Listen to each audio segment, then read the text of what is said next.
우리는 지난 3년 동안 거의 3년간 매달 마지막 주에 요한계시록에 있는 말씀을 나눴고요. 지난달 마지막 주에 요한계시록에 있는 말씀이 마감되고 끝났고 이제 오늘부터 이제 매달 마지막 주에 이렇게 신앙 기초 시리즈를 나누고자 합니다. 성도가 신앙생활하는데 가장 기초가 되는 게 예배입니다. 그래서 가장 기초가 되는 예배를 보려고 하고요. 오늘 이제 예배를 보고요.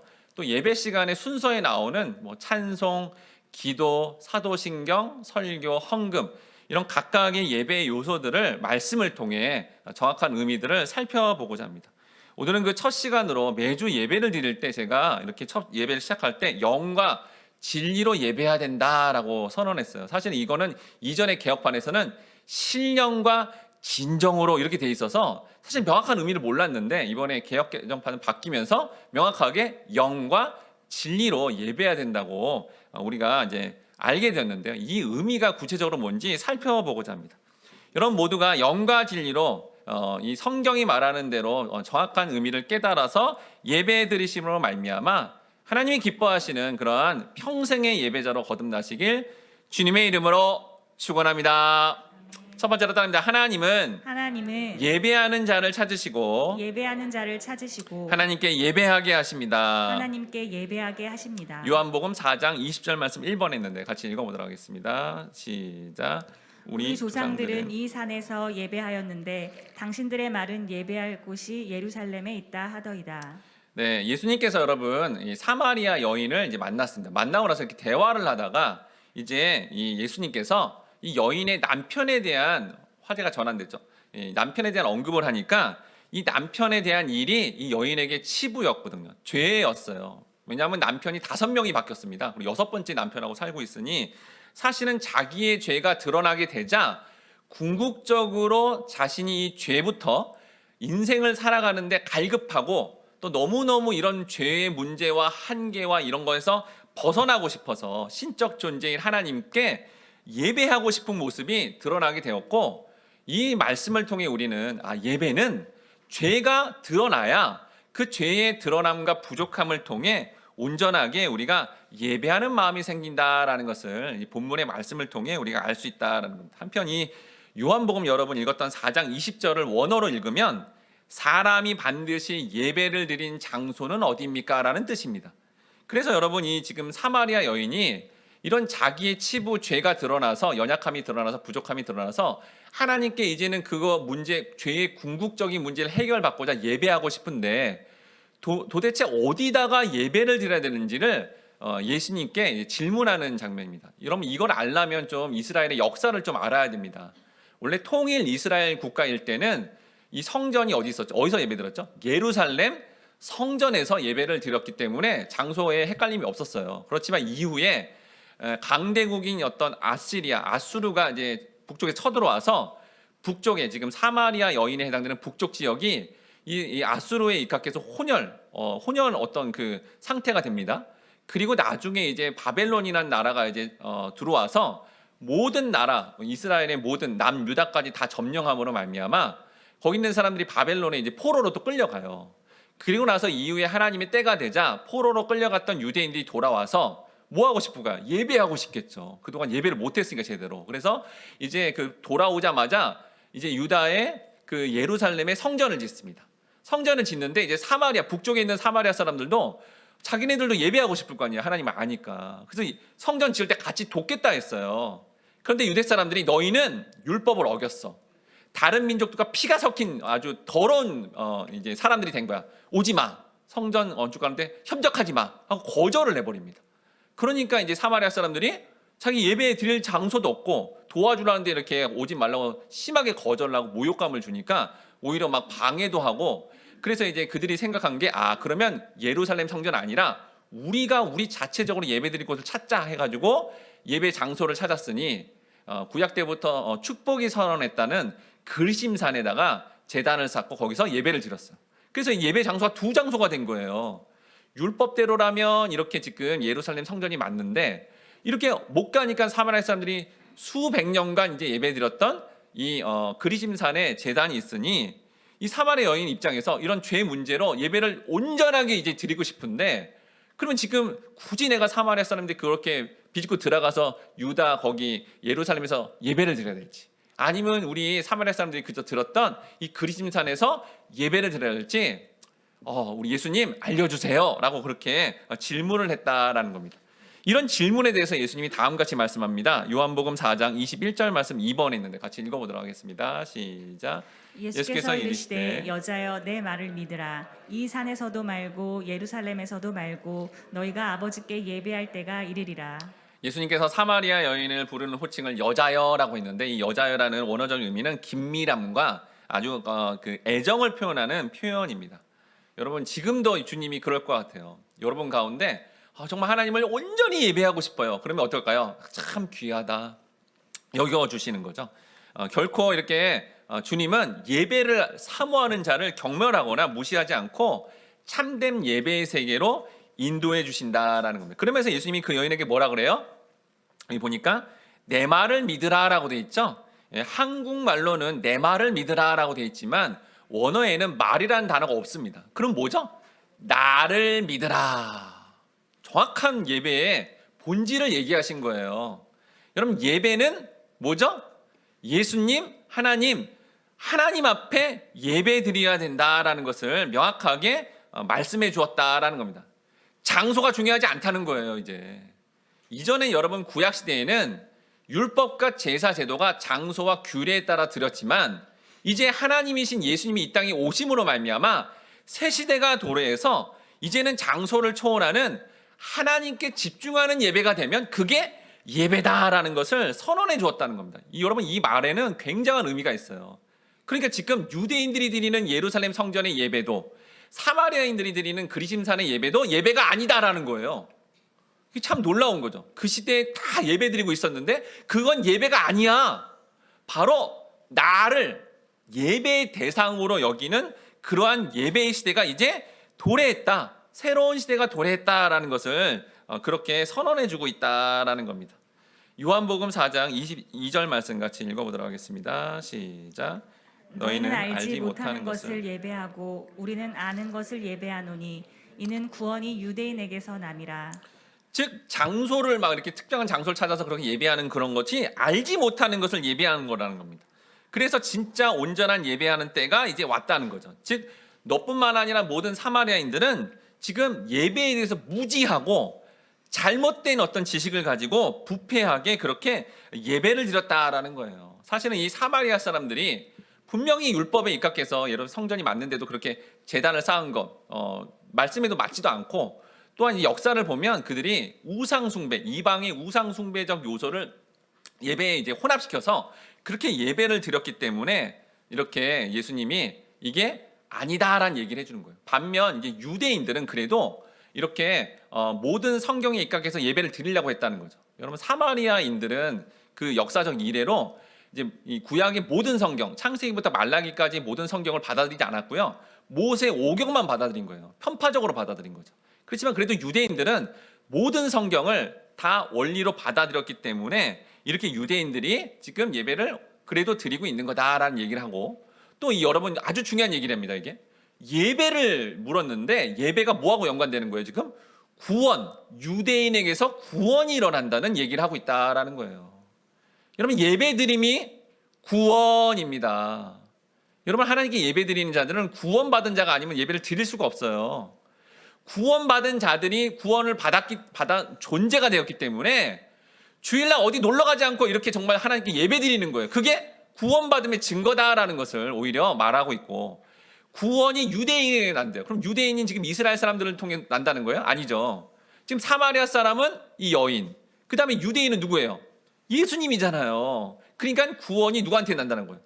예수님에게 난다라는 얘기를 지금 구원이 유대인에게서 난다라고 그렇게 말씀해 주었습니다. 근데 이 말씀의 의미는 이미 이 여인과 대화 중에 예수님이 이미 얘기했던 말씀이에요. 요한복음 4장 13에서 14절 말씀 3번 있는데 같이 읽어보도록 하겠습니다. 시작. 예수께서 대답하여 이르시되 이 물을 마시는 자마다 다시 목마르려니와 내가 주는 물을 마시는 자는 영원히 목마르지 아니하리니 내가 주는 물은 그 속에서 영생하도록 솟아나는 샘물이 되리라. 여러분 인간들은 모두가 인간 본연의 목마름이 있습니다. 그런데 그 목마름이 바로 주님을 향한 온전한 예배가 돼야 된다라는 거죠. 그런데 사마리아 사람들이 엉뚱하게, 말씀이 분명히 있는데 엉뚱하게 자기의 어떤 지식과 생각으로 그렇게 알지도 못하는 대상을 향해 그냥 예배하고 있었다라는 거예요.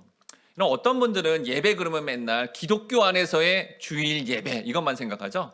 그렇지만 그렇지 않습니다. 여러분, 예배가 영어로 뭐죠? 월십이잖아요. 월십. 그거 월십은 어떤 단어냐면 월스, 가치가 있는, 쉽, 정신, 생각이거든요. 그러니까 뭐야? 가장 가치 있는 것에 이렇게 인간 본연이 중심을 두는 것을 예배라고 하는 거예요. 그래서 여러분, 인간은 모두 다 예배자예요. 사실은 모두 예배를 드리고 있는 겁니다. 무슨 예배요?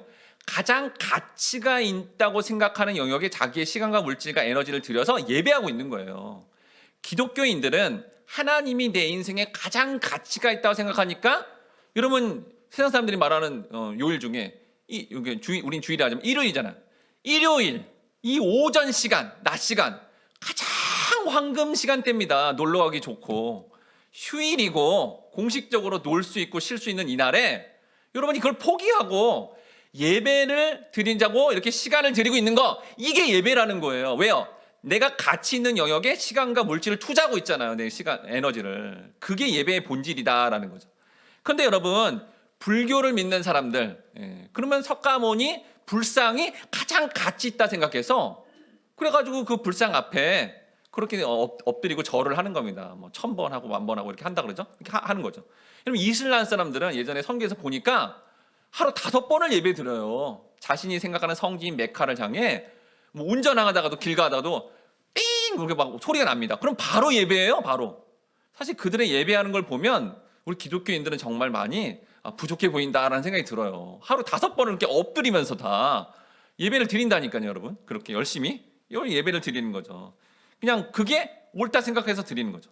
심지어 여러분, 무신론자들, 나는 뭐 신을 안 믿어라고 하는 사람들도 누구한테 예배드리죠? 매일 자기한테 예배드리잖아요. 자기가 되게 중요한 가치라서 자기에게 시간과 물질을 드리면서 예배하고 있다라는 겁니다. 그런데 여러분, 이게 무신론자들이 예배하는 것뿐만 아니라 이런 타 종교, 불교부터 이슬람부터 모든 종교, 또 우리가 뭐 민속 신앙이라는 이런 어떤 그런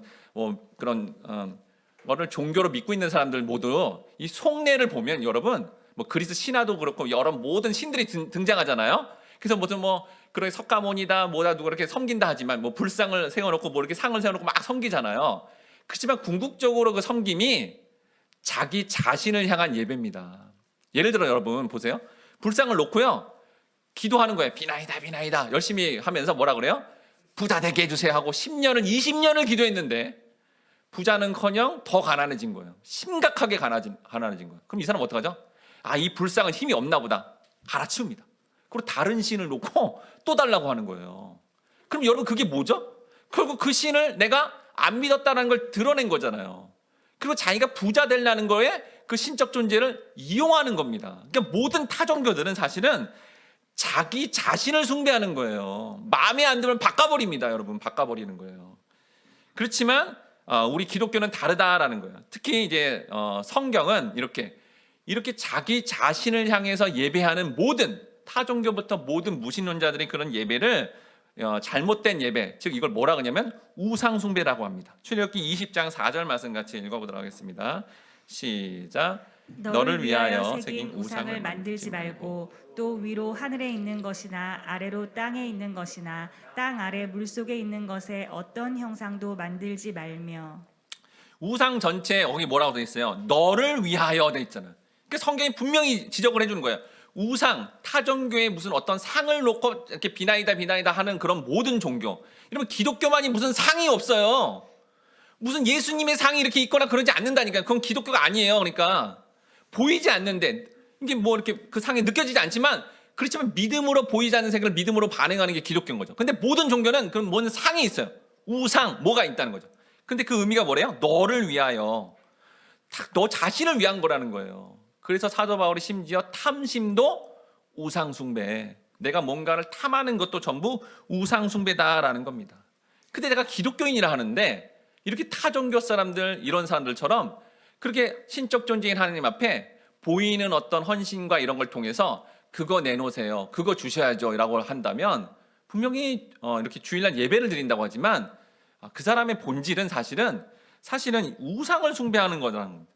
하나님 자체를 예배하기보다 그걸 통해서 세상이 보이는 것들이 어떤 추구되는 세상의 유익을 얻으려고 하면 진정한 예배가 아니다라는 거예요. 여러분 우리 시편 23편 보면 굉장히 좋죠. 푸른 물 초장으로 나를 인도하시고 우리를 먹이시고 이렇게 인도한다는 아주 목가적인 아주 좋은 걸 먼저 그걸 이렇게 외우고 이렇게 묵상하면서 주님이 나를 인도하시는구나 너무 좋다라고 여러분 생각하겠지만 여러분 시편 23편의 중심 말씀은 뭔지 아십니까? 참 충격적이죠. 자기 이름을 위하여예요. 자기 이름이 누군데요? 예수의 이름, 하나님의 이름을 위해서 우리를 인도한다는 거죠. 그러니까 여러분 신앙생활의 중심은 예배의 중심은 자기 이름에 해당되는 하나님이 중심되는 것. 그러니까 기독교만이 이거예요. 타 종교는 결국 신을 이용해서 자기의 어떤 결국 욕망을 채우는 모든 것을 추구하는데 기독교만이 하나님이 중심, 주인공, 그분을 어떤 조건 없이 경배와 찬양하는 그 모습이 바로 예배다라는 겁니다. 그런데 기독교인이라고 하는 우리도 이런 마치 우상 숭배하는 본문에 나오는 사마리아 여인 같은 그런 부족한 모습으로 나온다라는 거죠. 그래서 잘못된 예배를 드리고 있다는 겁니다. 유대인들에게는 천대받는 여인이고 남편이 5 바뀔 정도로 창기 같은 여인에게 바로 주님이 찾아오셔서 잘못된 예배를 드리고 있는 이 여자, 지금 남자를 예배 드리고 있어요. 남자를 통해서 뭔가를 얻어내려는 그 예배. 그리고 사마리아 지역에서 그렇게 예배하는 게 전부 잘못된 예배인데 온전한 예배로 그렇게 인도하고 있다라는 겁니다. 특히 이 여인은 뭐죠? 굉장히 목말랐습니다. 결혼하신 분은 알지만 결혼하고 나서 또 이렇게 살다 보면 또다시 다른 사람 만나서 또 결혼해야지라는 생각이 들기가 쉽지 않습니다. 네, 인생이 정말 쉽지 않구나라는 걸 경험하는 거죠. 근데 이 여인은 남자가 몇 번 바뀌었어요? 5번이 바뀌었어요. 그러니까 얼마나 목마름이 심한지 모릅니다. 몇 배나 심하다라는 것을 알 수 있죠. 근데 이 목마름을 통해 5 남자를 바꾸고 나서도 목마름이 채워지지 않는 거예요. 이 여인이. 그 정도로 굉장히 목마른 자가 되었다라는 겁니다. 그런데 이 목마른 엉뚱한 곳에 목마르고 갈망했던 이 여인이 지금 예수님을 만나자 이후에 어떻게 되죠? 완전히 변화됩니다. 완전히. 여러분 어떻게 이렇게 완전히 변화될 수 있을까요? 여러분들도 이렇게 예배 드린다 하지만 내가 혹시 내가 이렇게 정말 타종교 사람처럼 그 예배 드린 거 아니야? 내가 잘못된 목마름을 가진 거 아니야? 이런 생각이 들 수 있는데 오늘 예배를 통해서 이 말씀을 통해서 이 여인처럼 예수님 딱 한 번 만났거든요. 그리고 대화 몇 번 했는데 완전히 삶이 바뀌어요. 어떻게 이렇게 완전히 삶이 바뀌는 놀라운 역사가 일어나게 되었을까요? 요한복음 19장 28절 말씀 같이 읽어보도록 하겠습니다. 시작. 그 그 후에 예수께서 모든 일이 이미 이루어진 줄 아시고 성경을 응하게 하려 하사 이르시되 내가 목마르다 하시니. 여러분 예수님이 그냥 목마르다가 아니라 의미가 있는 겁니다. 지금 이렇게 너무너무 목말라서 우물가에서 물을 기르러 온 이 여인의 목마름이요. 목마름. 이 목마름 뭐예요? 세상에 좋은 것을 추구하려는 목마름. 여자 같은 경우에 좋은 남편, 좋은 남자 만나서 그 남자를 통해 얻어야 되는 걸 자꾸 얻으려고 하는 그 목마름. 남자 같은 경우에 예쁜 여자 만나고 이렇게 착한 여자 만나서 자기의 허드렛 일을 다 해주기를 원하는 그 목마름. 그리고 모두가 바라는 돈을 많이 벌고 건강해지며 가족이 좋아지고 다 좋아지려는 그 목마름. 여러분 이 목마름을 계속 추구하면 어떻게 되죠? 이게 어떻게 될까요? 안 채워진다는 거예요. 그리고 그걸 너무너무 추구하면 결국 어떻게 되냐면 이렇게 됩니다. 누가복음 16장 24절 말씀 같이 읽어보도록 하겠습니다. 시작.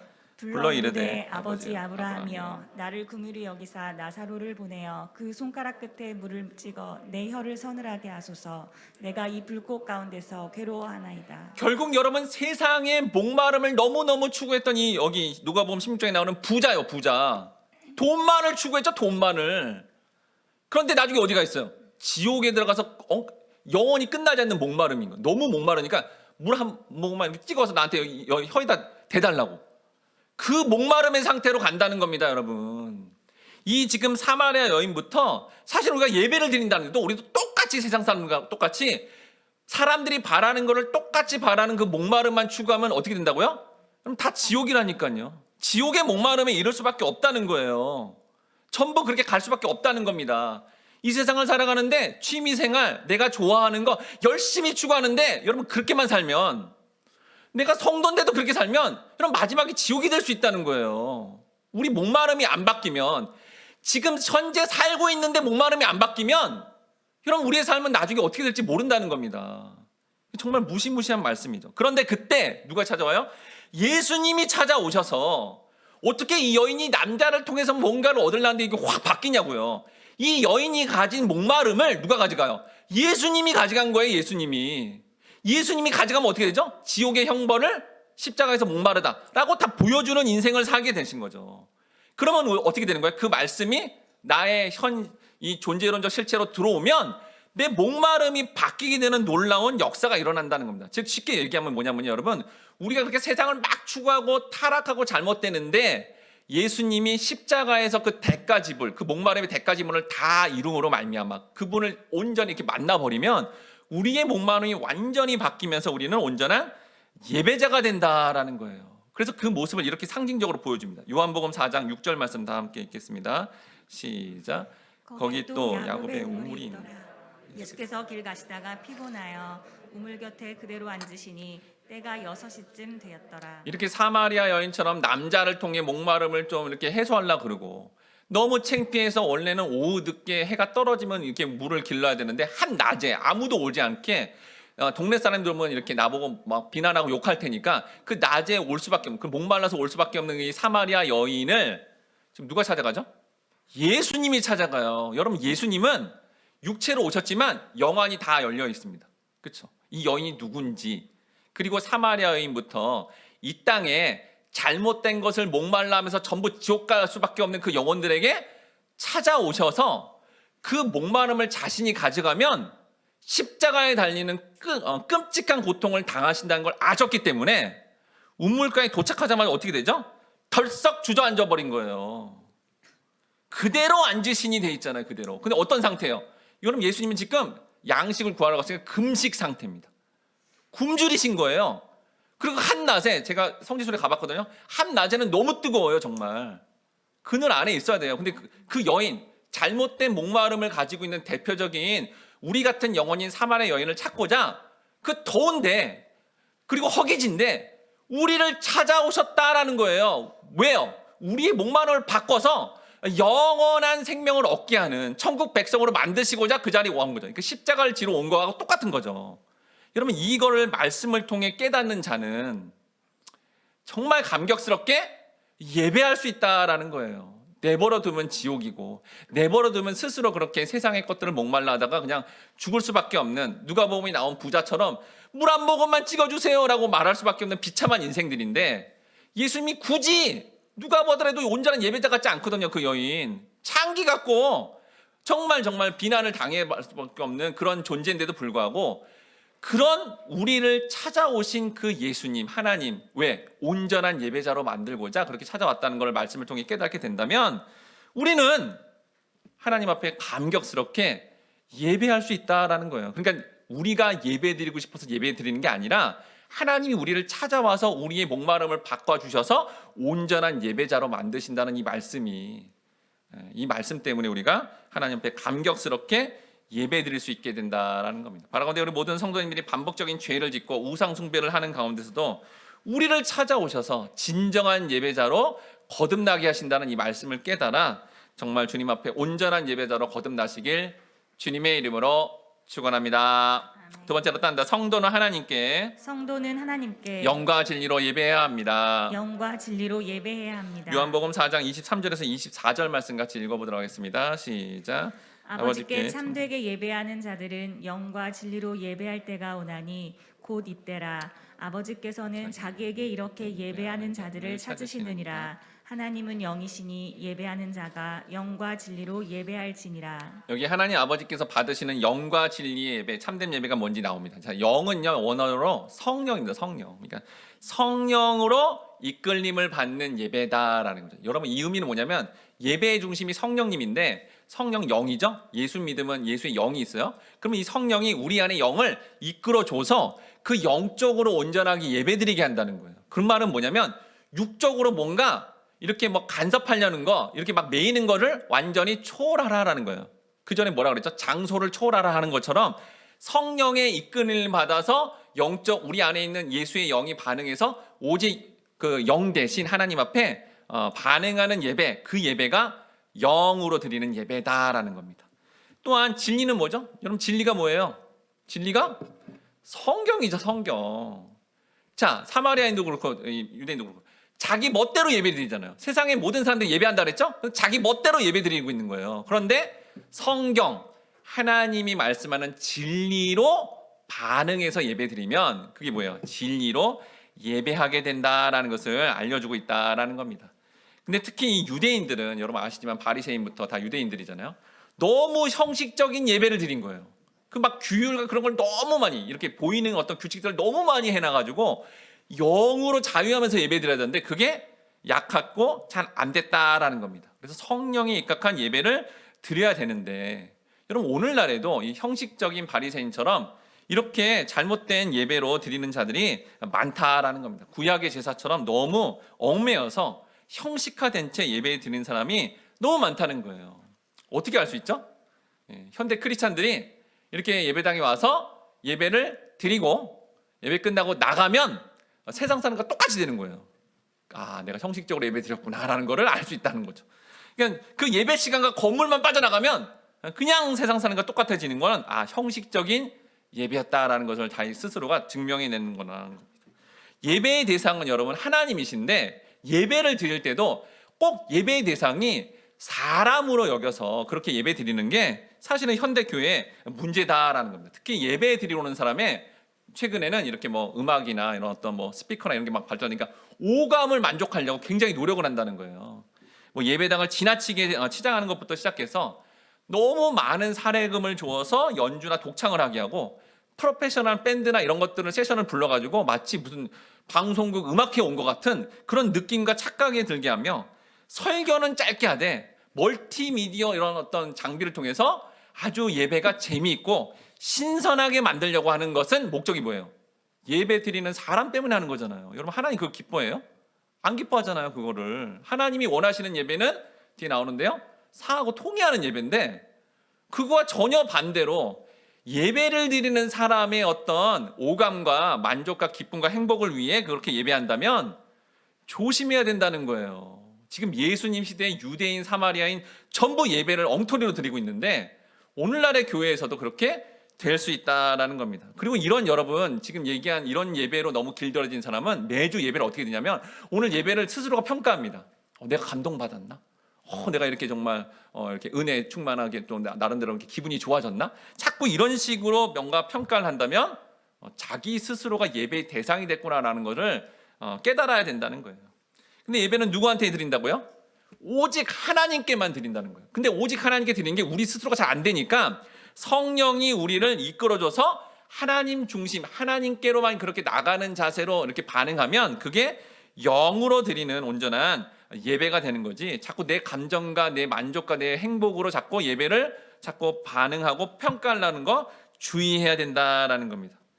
예배는 예수 그리스도의 은혜를 입어서 예수의 영인 성령이 인도를 받아 예수 믿는 사람이 하나님의 하나님 되심을 인정하고 자랑하며 찬양하는 자리이고, 하나님이 말씀하는 이런 성경의 말씀과 이거를 그대로 가감없이 선언해 줌으로 말미암아 그렇게 하나님의 음성이 들리게끔 하는 게 예배의 가장 중요한 우선순위다라는 겁니다. 그래서 여러분 내가 조금 언짢거나 아프거나 바쁜 일이 있거나 자기 사정 때문에 예배의 시간을 놓치면 안 된다는 거예요. 성경이 말하는 게 그게 아니에요. 자기 기분이 좀 안 좋다고, 몸이 좀 불편하다고, 내 기분이 좌지우지 된다고 오늘 예배 안 가야지? 그럼 예배가 아니다라는, 예배자가 아니다라고 성경이 선언하고 있다는 겁니다. 성령님께서 인도해 준다는 거예요. 진짜 예배하고 싶은 사람은 성령님이 인도해서 반드시 예배를 드리게끔 그렇게 인도를 받는 거고, 그 인도를 받는 예수를 믿는 내 영이 반응해서 하나님 앞에 온전하게 예배 드리는 게 이게 영에 입각한 예배다라는 겁니다. 그럼 두 번째로는 진리로 예배 드린다는 건 뭐라 그랬죠? 성경이 말씀하는 예배의 모습, 지금 성경 안에 있는 예배 드리는 제사 드리는 모습들 있잖아요. 그 말씀대로 예배해야 된다는 겁니다. 창세기 22장 13절 말씀 6번에 있는데 같이 읽어보도록 하겠습니다. 시작. 아브라함이 눈을 들어 살펴본즉 한 순양이 뒤에 있는데 뿔이 수풀에 걸려 있는지라. 아브라함이 가서 그 순양을 가져다가 아들을 대신하여 번제로 드렸더라. 여러분 아브라함이 예배를 통해 예배의 본질이 나와요. 자, 아브라함이 하나님께 가장 소중한 이삭을 바치려고 했죠. 뭐 지금으로 여러분 생각하면 이게 말도 안 되지만 그 당시에는 인신공양, 자기의 가장 소중한 아들을, 큰아들, 장남을 이렇게 신적 존재한테 바치는 풍습이 있었습니다. 그렇기 때문에 이게 가능한 얘기인 거죠. 그래서 가장 소중한 이삭을 바치려고 했는데 하나님이 어떻게 했어요? 안 받았어요, 안 받았어. 근데 오늘날 교회에서도 인간이 보기에 가장 정성스럽고 가장 좋은 것을 하나님께 드리면 하나님 받을 거야. 착각하는 거예요. 여러분, 하나님 그거 안 받습니다. 우리가 봤을 때 가장 인간이 좋아 보이는 거 하나님께 드린다고 하나님 받는 거 아니라는 걸 분명히 성경이 얘기하는데 우리 자꾸 그렇게 하려고 하는 거예요. 자꾸. 그 성경 진리로 예배 드린 사람은 이게 뭔지를 알고 반응해야 되죠. 자, 그러면 가장 소중한 걸 이삭을 안 받고 뭘 받았죠? 양을 받았잖아요. 양. 신구약 통틀어서 예수, 어린 양, 예수만 받는다라는 얘기를 하고 있는 거예요, 여러분. 그래서 예배의 모든 첫 시간부터 마지막까지 예수와 연관된 것만 하나님은 제물로 예배로 받으신다라는 겁니다. 그래서 우리가 여러분 찬양할 때 누굴 생각해야 돼요? 예수님을 생각해야 되는 거예요. 찬양을 하는데 그 찬양의 가사 내용 가운데 십자가의 은혜가 나와서 찬양하다가 십자가에 달리신 예수님 때문에 내 목마름이 바뀌어서 내가 지옥 갈 뻔했는데 천국 갔구나, 너무 감사하다라고 해서 눈물을 흘렸다. 그래서 찬양을 못하고 울었다. 그럼 그 최고의 찬양인 거예요. 왜요? 예수님을 생각했잖아요. 그 예수님 때문에 내가 죄인이고 지옥 갈 인생인데 이렇게 정말 천국 가고 이 땅에서도 기쁘게 예배할 수 있는, 천국 백성으로 기쁘게 예배할 수 있어서 너무 감사해서 기뻐서 미소 짓고 웃다가 박자를 놓쳤다? 그래도 최고의 찬양인 거예요. 왜요? 예수님 생각이기 때문에. 여러분, 사람의 생각으로 보면 안 된다는 거예요. 아주 노래를 잘하는 사람만 찬양을 잘하는 게 아니라는 겁니다. 그러니까 예수를 생각하면, 예수와 연관되면 그게 진리에 가까운 예배, 찬양이다라는 거죠. 여러분, 기도도요, 아무리 뭐 미사 얻고 넣고 여러 가지 화려한 어떤 언어를 넣어서 대표기도 하든 기도해서 그걸 하나님 받으신 게 아니에요. 아무리 뭐 화려한 어떤 미사 얻고 넣어서 기도문을 작성해도 예수님의 이름으로 기도 안 하면 여러분 그 기도는 헛기도입니다. 기도의 마지막에 예수님이 안 들어가면 끝이에요, 여러분. 그건 기도도 아닌 거예요, 그러니까. 그리고 설교도 어떻게 해야 돼요? 예수 중심의 설교를 해야 되죠. 누가복음 24장 27절 말씀 같이 읽어보도록 하겠습니다. 시작. 이에 모세와 모든 선지자의 글로 시작하여 모든 성경에 쓴 바 자기에 관한 것을 자세히 설명하시니라. 네, 엠마오로 가던 두 제자에게 예수님 나타나셔서 이 제자들한테 구약 성경 모든 것들이 다 나 예수를 향한 말씀이었어라는 것을 다 설명해 주었다라는 거죠. 그래서 우리가 매주 사사기라는 구약 성경을 읽지만 그거를 또 나누지만 그 안에 묵을 찾는 거에 또 예수를 찾고 예수 안에서 어떻게 구원을 받는지, 어떻게 은혜가 주어지는지를 우리가 나누어야 된다라는 겁니다. 앞으로 이제 신앙 기초 시리를 통해서 오늘 예배뿐만 아니라 나중에 뭐 11조 헌금도 나눌 건데, 여러분 헌금을 드리는 거 11조도 전부 예수와 연관되는 거예요. 돈 몇 푼 하나님께 드리는 게 아니라 그 11조도 헌금도 예수님을 생각하면서 드리는 겁니다. 그 예수의 원리가 들어갔기 때문에 됐다는 거죠. 그러니까 예배의 모든 순서와 과정도 진리인 성경 말씀이 뭐라 그러는 거예요? 예수님과 연관돼야 되고 하나님은 그 예수와 연관된 예배 행위를 기쁘게 받으신다라는 것을 우리가 진리의 말씀을 통해 알아야 된다는 거예요. 사실 성경에 입각해서 예배에 대한 얘기를 하려면 너무 많습니다. 근데 그 중에 가장 중요한 것이 아브라함 예배를 얘기했고, 그 다음에 또 가장 중요한 또 하나님이, 많은 예배와 제사가 있지만 하나님이 가장 이 예배를 기뻐하셔. 여러분, 하나님께 기쁘게 예배 드리고 싶잖아요. 하나님이 정말 기뻐하시고 원하시는 예배 드리고 싶죠? 그것도 진리를 통해서 알려줬어요, 이미. 자, 뭐 있냐면 여기 있습니다. 시편 51편 17절 말씀 7번 했는데 같이 읽어보도록 하겠습니다. 시작. 하나님께서 구하시는 제사는 상한 심령이라. 하나님이여 상하고 통회하는 마음을 주께서 멸시하지 아니하시리이다. 여러분, 하나님이 구하시는 제사 예배, 하나님이 원하시는 예배는 뭐래요? 상한 마음과 통회하는 마음이래요. 그러니 아까 제가 앞에 열거했던 사람들 좋아하고자 막 뭘 갖추고 뭐 하는 거? 하나님 원하시지 않잖아요. 좀 보세요. 원하는 게 아니잖아요. 오히려 우리 마음이 상하고 통해야 된대요. 여기 상하다라는 원어적 의미는 깨지다라는 뜻입니다. 통해라는 뜻은 이 말랑말랑한 것이 위에서 무거운 게 확 눌러버리는 거예요. 여러분, 마음이 이렇게 되면 이게 무슨 마음일까요? 고통도 그냥 고통이 아니라 너무너무 고통스러운 이 환난, 고난, 인생의 큰 문제 앞에 헝헉 울 수밖에 없는 그 마음이 뭐라는 거예요? 상하고 통해하는 마음인데, 이 마음으로 예배드릴 때 하나님이 가장 기뻐하신대요. 이 마음으로 하나님을 구할 때 그걸 가장 흠양하시고 기뻐하신다라고 그렇게 말씀하고 있다라는 겁니다. 우리가 고난을 이런 과정을 통해서 하나님 원하시는 건 이유가 뭐냐면 여러분, 이런 고난과 모든 거는 다 사실 어디서 오냐면 죄로부터 옵니다. 죄. 그러니까 아까 서두에서 얘기한 것처럼 이 사마리아 여인이 죄를 인식하는 것 같이, 여러분 죄를 인식하게 되면 이 죄가 그냥 뭐 거짓말했구나, 안 해야지, 이게 아니라 이 거짓말 또 이 잘못된 반복적인 실수, 죄 때문에 나와 가까운 사람들이 너무너무 고통받는 걸 보면 너무너무 마음이 아픈 거예요. 죽고 싶을 정도로 너무 상하고 통해하는 마음이 마구마구 쏟아나는 겁니다. 그런데 그때 여러분, 세상 사람들은 너무 큰 고통과 아픔이 오면 더 큰 타락으로 갑니다. 아니면 아예 절망해버려요.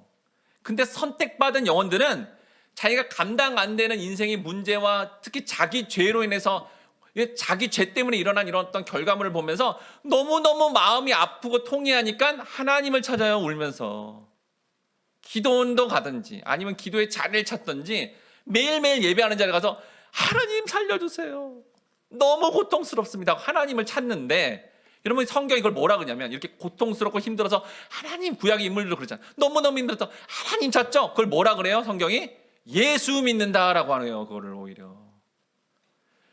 여러분, 죄가 너무너무 고통스러워서 찾으면 죄를 구원할 자는 예수밖에 없잖아요. 그러니까 자기 죄를 다 고백하면서 하나님 찾는 이 반응은 예수를 찾는 거고, 그러면 하나님이 뭘 가장 기뻐한다고요? 예수 중심으로 예배드린 걸 기뻐하는데, 그때 예수가 가장 많이 드러나니까, 그러니까 이 예배, 상하고 통해하는 예배를 가장 기뻐하시고 원하시는 예배다라고 그렇게 말씀하고 있다라는 겁니다. 이렇게 진리가 분명하게 말해주고 있잖아요. 이게 가장 기뻐하는 예배구나, 이렇게 예배 드려야 되는구나, 이거를 아는 사람이 이제 이 사마리아 여인처럼 잘못된 헛된 예배가 아니라 인간 모두가 경배했던 그 잘못된 예배를 버리고 이제 진리가 얘기하는, 성령이 나를 인도해서 드리는 이 예배를 온전하게 드리면 어떻게 될까요? 이때 놀라운 변화와 하늘의 영광이 임하게 된다라는 겁니다. 어디 있습니까? 요한복음 4장 28절에서 30절 말씀 같이 읽어보도록 하겠습니다. 시작. 여자가 물동이를 버려두고 동네로 들어가서 사람들에게 이르되 내가 행한 모든 일을 내게 말한 사람을 와서 보라, 이는 그리스도가 아니냐 하니 그들이 동네에서 나와 예수께로 오더라. 여러분, 이렇게 바른 예배를 드리면 이 여인이 뭘 생각했어요? 메시아를 생각합니다. 뭐요? 나를 구원할 메시아, 구원자를 바라보게 된다는 거예요. 그러니까 예배가 구원과 연관되어 있다 그랬잖아요. 예배를 바르게 진리에 입각해서 드리고 그렇게 성령에 입각해서 예배를 드린 자는 이제는 구원자 메시아를 바라보면서 놀랍게 나아가고, 자신이 지금 인생을 살아가는 모든 목마름, 모든 한계, 그거에서 완전히 벗어나서 완전한 새로운 사람으로 거듭나게 된다라는 거예요. 이렇게 당시 이방인이나 개같이 여겼던 사마리아인, 그것도 창녀 같은 짓을 해서 동네 사람들이 겉도 보지 않고 보기만 하면 맨날 비판했던 이 여인이 갑자기 나타나더니 메시아를 발견했어요. 여러분, 이 메시아를 만나보세요, 제 인생이 바뀌었습니다 라고 말하니까 굉장히 충격을 받았습니다.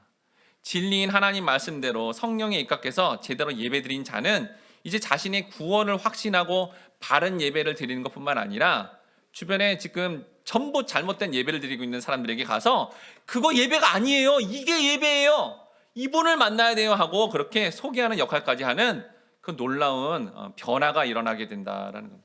여러분, 이 여인은 나중에 이 한 번의 예수님과의 만남을 통해 인생이 완전히 바뀌어서 이름이 바뀌어요. 성포틴이라고 역사의 어떤 인물이 되어서요, 이 사람이 이제 로마 황제 네로의 딸 돕니나를 막 전도를 하고 로마의 귀족 사회를 이렇게 전도해서 그 사회를 막 들썩들썩하게 만드는 놀라운 역할을 하게 됩니다. 그리고 무엇보다도 뭐죠? 이 여인의 가장 큰 영광은 뭐예요? 오늘날에도 잘못 드리고 이렇게 주일 예배를 드리는데 잘못 드리는 어떤 예배자들이 너무 많은데, 요한복음 4장의 주인공이 돼서 바른 예배가 뭔지를 정확하게 보여주는 역할까지 감당하는 가장 영광스러운 삶이 되었다라는 겁니다.